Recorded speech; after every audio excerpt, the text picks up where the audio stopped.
पिछले 3-4 महीने से हम बेसब्री से इंतजार कर रहे थे कि बिहार में असिस्टेंट प्रोफेसर की वैकेंसी आएगी भी नहीं आएगी। सिलेबस क्या होगा, उसमें एग्जाम पैटर्न किस प्रकार से रहेगा, एलिजिबिलिटी क्राइटेरिया क्या रहेगा, एज लिमिट क्या रहेगी, रिलैक्सेशन उसमें हमारा क्या रहेगा। इन सभी पॉइंटों पर हमारे दिमाग में लगातार यहाँ पे चल रहा था कि भाई कब तक ये प्रक्रिया होगी। देखिए, मैं आज आपको पूरा एक अधिवेशन जो आयोग की तरफ से जारी किया गया है उसकी सभी महत्वपूर्ण बातें आपसे यहाँ पे चर्चा करूंगा। आप सभी 8 से 10 मिनट इस वीडियो को जरूर देखना, चाहे वो बिहार वाले स्टूडेंट हो या फिर वो बाहर के स्टूडेंट हो, क्योंकि आपके सब्जेक्ट में शायद ही जीवन में कभी इतनी बड़ी पोस्ट, इतनी बड़ी वैकेंसी कभी आई होगी जितनी इस बार बिहार में यहाँ पे रहने वाली है। भाई सबसे पहली बात करते हुए एक अध्यासन है कि इंपॉर्टेंट की पॉइंट्स पर मैं यहाँ पे चर्चा करूंगा।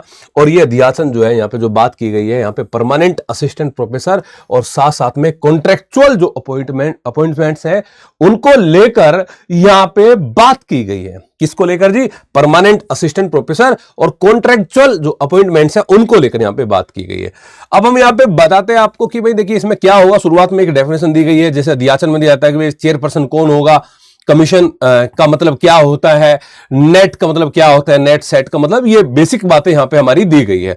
फिर इन्होंने कहा है कि देखो इस बार पहले बिहार में जो असिस्टेंट प्रोफेसर सेलेक्ट होते थे वो सिर्फ एपीआई और इंटरव्यू के बेस पे होते थे, लेकिन इस बार ऑल इंडिया ओपन एडवर्टाइजमेंट इसका यहां पे जारी किया जाएगा, जिसके माध्यम से ये आपकी प्रक्रिया पूरी यहां पे रहने वाली है जी।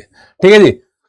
फिर हमने कहा कि जी क्वालिफिकेशन क्या होती है इसमें चाहिए इस बार, तो मास्टर डिग्री में 55% चाहिए। अब आप कहेंगे सभी स्टूडेंट्स के लिए, नहीं, बिहार के जो स्टूडेंट जनरल कैटेगरी में आते हैं उनके लिए 55%, अदर स्टेट के सभी बच्चे चाहे उसमें एससी हो, एसटी हो, ओबीसी हो, जनरल हो, कोई भी हो, 55% यहाँ पे चाहिएगा जी। बात करते हैं इसके अलावा फिर छूट किसको मिलेगी यहाँ पे, इसमें क्या रिलैक्सेशन है क्या? मैं कहूंगा हाँ जी रिलैक्सेशन है। इसमें 5% का रिलैक्सेशन है। किन स्टूडेंट के लिए? ये है एससी, एसटी, ईबीसी के लिए जो इमिनेंट बैकवर्ड क्लास है, लेकिन बिहार वाले स्टूडेंट के लिए 5% की छूट होनी चाहिए। स्पेशल स्टेट को ये फायदा मिलना चाहिए, है ना जी। या फिर वो स्टूडेंट जो डिसेबिलिटीज है, जिसके अंदर ब्लाइंडनेस है ना, वो लो विजन है, उन स्टूडेंट के लिए छूट यहां पे हमारी दी गई है। 5% की छूट यहां पे दी गई है, अदरवाइज 55% आपको यहां पे चाहिएगा जी। अच्छा जी, इसके अलावा आपके पास में क्या होना चाहिए? आपके पास में नेट आप पास होना चाहिए। नेट आपका पास होना चाहिए यूजीसी से, सीएसआईआर से, जो भी आपके सब्जेक्ट में मैटर करता है, या फिर सेट होना चाहिए। तो आपके दिमाग में बात चल रही होगी तो बीआर बैट कब होगा? होगा कि नहीं होगा? होगा। ठीक है जी। तो ये प्रक्रिया यहां पे है इसकी। फिर आप कहेंगे कि हमारे पास अगर ना नेट हो और ना ही सेट हो, और हमने तो पीएचडी कर रखी हो, 2009 से पहले हम उसमें अप्लाई कर रहे हो, और पीएचडी के दौरान हमने प्रॉपर 2 रिसर्च पेपर लिखे होंगे, प्रॉपर तरीके से 2 हमारा ओपनली वाइवा हुआ होगा, और जो है वहां पे हमारे ये पूरी प्रक्रिया वहां पे रही होगी, तो हम भी अप्लाई कर सकते हैं क्या? तो आप बिल्कुल इस जो है वैकेंसी के अंदर अप्लाई यहां पे कर सकते हैं जी। तो पीएचडी डिग्री, देखो हम बार बार कहते हैं कि पीएचडी कैसे लिखा जाता है, तो अध्याचन में जो पीएचडी लिखा है वो देख लीजिएगा आप एक बार, है ना। तो ये रेगुलेशन 2009 और 16 के तहत यहां पे बात यहां पे की गई है जी। अभी बात आई है कि जी फिर इसके बाद में बात ये है कि भाई पीएचडी वाले कौन स्टूडेंट अप्लाई कर सकते हैं? वो स्टूडेंट पीएचडी वाले अप्लाई कर सकते हैं जो रेगुलर मोड में रहे होंगे। दूसरी बात यहां पे ये है कि उनके जो है 2 एक्सटर्नल एग्जामिनर्स यहां पे रहे होंगे, उसके तहत पीएचडी वाइवा वॉइस जो है कैंडिडेट का होना चाहिए यहां पे, है ना। इसके बाद में candidate has published 2 research papers from his her PhD work, है ना। 2 रिसर्च पेपर होने चाहिए, out of which at least 1 is reference journal, एक जर्नल में तहत पर प्रकाशन होना चाहिए। फिर इसके बाद में यहाँ पे बात बोली गई है जी कम से कम 2 पेपर उसके होने चाहिए अपने टॉपिक से संबंधित, है ना। ये बात यहाँ पे आ गई जी। तो पीएचडी वाले स्टूडेंट के लिए बताया कि जो नेट भी नहीं है, सेट भी नहीं है, लेकिन पीएचडी के बेस पे बिहार में प्रोफेसर बन सकते हैं, तो उसकी क्या प्रक्रिया वो मैंने बताया जी। ठीक है जी। अगर कोई स्टूडेंट फॉरेन से पीएचडी कर रहा है, विदेश से पीएचडी किसी ने अगर की है, तो उन स्टूडेंट्स के लिए यहाँ पे बात आई है कि क्यूएस रैंकिंग, और जो है इसके अलावा जो हमारी रैंकिंग हम पढ़ते हैं ये है द रैंकिंग, ARWU रैंकिंग जो है, इसमें टॉप 500 यूनिवर्सिटी में आपका वो विश्वविद्यालय आना चाहिए जहां से आपने पीएचडी की है, तो तब आप इसके लिए एप्लीकेबल यहाँ पे हमारे है भाई, ठीक है। फिर बात आई है एज लिमिट की। यार एज लिमिट में इस बार थोड़ा सा परिवर्तन है, बहुत बड़ा परिवर्तन है, और हो सकता है बहुत सारे स्टूडेंट को ये धक्का लगे। पिछली बार हम देखते हैं कि असिस्टेंट प्रोफेसर में कहीं 50, 55, 60 साल तक प्रोफेसर बनते हैं, लेकिन यहाँ पे इन्होंने 21 साल इसकी शुरुआत मानी है कि 21 साल से प्रक्रिया शुरू होगी और वो 40 साल तक वो लास्ट आपकी यहाँ पे होनी चाहिए। 21 से शुरू होके 40 साल यहाँ पे आपको बताया गया है जी, ठीक है जी। अब फिर बात आई है कि जिसकी फीस वगैरह के बारे में चर्चा की है। अब बात आती है भाई एग्जाम मोड किस प्रकार से यहाँ पे हमारा होगा। देखिए यहाँ पे अब रिटर्न एग्जाम होगा 175 नंबर का। रिटर्न एग्जाम कितने का होगा जी? 175 नंबर का रिटर्न एग्जाम आपका यहां पे होगा। दूसरी बात जी, फिर इंटरव्यू कितने का? 25 का जी। अच्छा, रिटर्न में क्या क्या आएगा वो बताऊंगा, लेकिन उससे पहले एक बार जो है कि इंटरव्यू मोड में जो 13+12 को इसमें डिवाइड किया वो क्या है। देखिए 13 क्या है यहाँ पे, 13 यहाँ पे है कि भाई आपको पढ़वाया जाएगा वहां पे बोर्ड पे खड़ा होकर, टीचिंग स्किल आपकी देखी जाएगी। उसके अलग से 13 नंबर आपके यहाँ पे है इसमें कि आप एक टॉपिक को आपको एक डेमो के तहत आपको यहाँ पे कवर कराना होगा जी। फिर दूसरी बात कि 12 नंबर यहाँ पे अवार्ड जो होंगे वो इंटरव्यू बोर्ड के माध्यम से, जो आपका पूरा पर्सनैलिटी टेस्ट वहां पे होगा उसके माध्यम से आपके 12 नंबर यहाँ पे आपके दिए जाएंगे जी, ठीक है। ये तो हो गया किसका? इंटरव्यू का। अब बात यहाँ पे क्या आती है? बात यहाँ पे आती है भाई हम इसकी सिलेबस की बात करते हैं। तो फिर जब हमने कहा कि इसके सिलेबस की बात हमने की, तो इसका जो पूरा सिलेबस है वो नेट का जो सिलेबस हमारा है उसी को आधार यहाँ पे बनाया जाएगा, कि नेट के सिलेबस को ही आधार यहाँ पे बनाया जाएगा, ठीक है जी। तो नेट का सिलेबस आपको यहाँ पे पढ़ना है जी। अब बात आई कि भाई कितने स्टूडेंट को इंटरव्यू के लिए कॉल होगी। तो देखो यहाँ पे जब हम बात कर रहे हैं शॉर्ट लिस्टेड की बात कर रहे हैं, तो 1:3 रेशो में यहाँ पे कॉल इंटरव्यू के लिए यहाँ पे आपकी होगी, है ना। एक सीट पर 3 बच्चों को इंटरव्यू के लिए कॉल यहाँ पे किया जाएगा। अब आपके दिमाग में एक बात यहाँ पे और चल रही होगी, अभी बता देता हूँ उसको, कौन सी बात आपके दिमाग में यहाँ पे चल रही होगी। तो ये कि कोर्स में इंटरव्यू के पैनल में कौन लोग होंगे उस पर यहाँ पे बात की गई है ना। जो रेगुलर अपॉइंटमेंट्स होगी उसके लिए यहाँ पे फाइनली जो यहाँ पे हमने बात की गई है भाई सिलेबस की बात यहाँ पे हमने की है, और जो कॉन्ट्रेक्चुअल अपॉइंटमेंट्स है उसके सिलेबस की यहाँ पे हमने बात की है। देखो पहले एक बार कॉन्ट्रेक्चुअल की देख लीजिए। जो कॉन्ट्रेक्चुअल के होंगे अपॉइंटमेंट्स होगी, एक तो बात वो है कि भाई वो परमानेंट नहीं है, वो तो जब तक परमानेंट वहां पे शिक्षक नहीं आते तब तक वो यहाँ पे रहेंगे। फिर बात है कि इसके लिए कोई रिटन एग्जाम होगा क्या? मैं कहूंगा नहीं, इसके लिए कोई रिटन एग्जाम आपका यहाँ पे नहीं होगा। ये सिर्फ आपके एपीआई स्कोर के माध्यम से होगा, और 12 नंबर का यहाँ पे आपका जो है इंटरव्यू यहाँ पे आपका कंडक्ट कराया जाएगा। अदरवाइज 88 नंबर का जो है आपका यहाँ पे क्या होगा, 88 नंबर का यहाँ पे आपका एपीआई स्कोर काउंट होगा। अब फिर बात आती है जी कि इनको जो सैलरी वगैरह जो मिलेगी वो मिनिमम मंथली ग्रोस सैलरी जो मिलेगी वो रेगुलर अपॉइंटमेंट जो प्रोफेसर है जो शुरुआत में उनको मिलती है वो मिलेगी। इनकी बढ़ोतरी नहीं होगी, जैसे कि हम देखते हैं असिस्टेंट प्रोफेसर की बढ़ोतरी हो जाती है, प्रमोशन होते हैं, लेकिन इनकी बढ़ोतरी यहाँ पे नहीं होगी भाई, ठीक है। फिर बात आएगी जी कि made initially for more than 1 academic session, है ना। Performance and such intent teacher will be reviewed for academic performance, वो उनकी एकेडमिक परफॉर्मेंस देखी जाएगी, उसके बाद उनको रखना है कि नहीं रखना है। Provided further then the notice period calling for application from the eligible application for emergent recruitment on contract basis. ये कॉन्ट्रैक्ट बेसिस की बात हम यहाँ पे आपसे कर रहे हैं। अब बात क्या आती है यहाँ पे, देखिए अब बात आती है कि जो एपीआई हमने चेक करना है, जो कॉन्ट्रैक्चुअल के लिए जो यहाँ पे सिलेक्शन होना है उनकी एपीआई की बात हम यहाँ पे कर रहे हैं।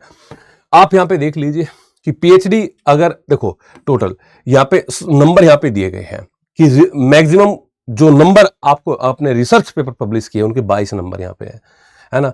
यहाँ पे क्या है जी, ये मैक्सिमम कंबाइंड परमिशन स्कोर 22 है। पीएचडी अगर आपने जेआरएफ, हाँ सॉरी, पीएचडी के लिए 11 नंबर है, जेआरएफ के लिए भी 11 नंबर है। अगर आपका नेट है तो 8 है, अगर आप पीएचडी भी है और जेआरएफ भी है तो टोटल आपको 22 नंबर यहां पे मिलेंगे। अगर आप पीएचडी है और नेट है तो टोटल आपके 19 नंबर यहां पे काउंट हो गए। अब हमने पोस्ट ग्रेजुएशन की बात की है। अगर आपके पोस्ट ग्रेजुएशन में 80% से ज्यादा नंबर है तो आपके 26 नंबर काउंट होंगे। 70 से 80 के बीच में है तो आपके 23 नंबर यहां पे काउंट होंगे। अगर 60 से 70 के बीच में है तो 20 नंबर काउंट होंगे। अगर 55 से 60 के बीच में है तो 17 ही नंबर काउंट होंगे आपके। 50 से 60 के बीच में भी 17 ही नंबर आपके काउंट होंगे। ये पोस्ट ग्रेजुएशन की बात हम यहां पे कर रहे हैं जी।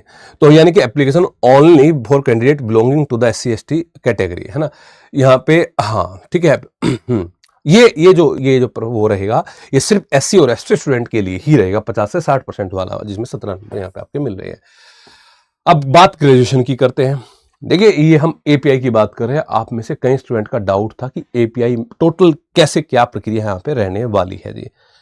तो API में अब हम कहेंगे ग्रेजुएशन में 80% से ज्यादा है तो 17 नंबर है, 17 से 80 के बीच में 15 है, 60 से 70 13 है, 55 से 60 है 11 है ना। ये यहाँ पे पूरा किसका है जी, ये ग्रेजुएशन का है। तो इसके बाद में जी, इसके बाद में बात हम करते हैं 12th की। The score on account of marks obtained by the candidate in intermediate examination shall be calculated of the formula 13/100।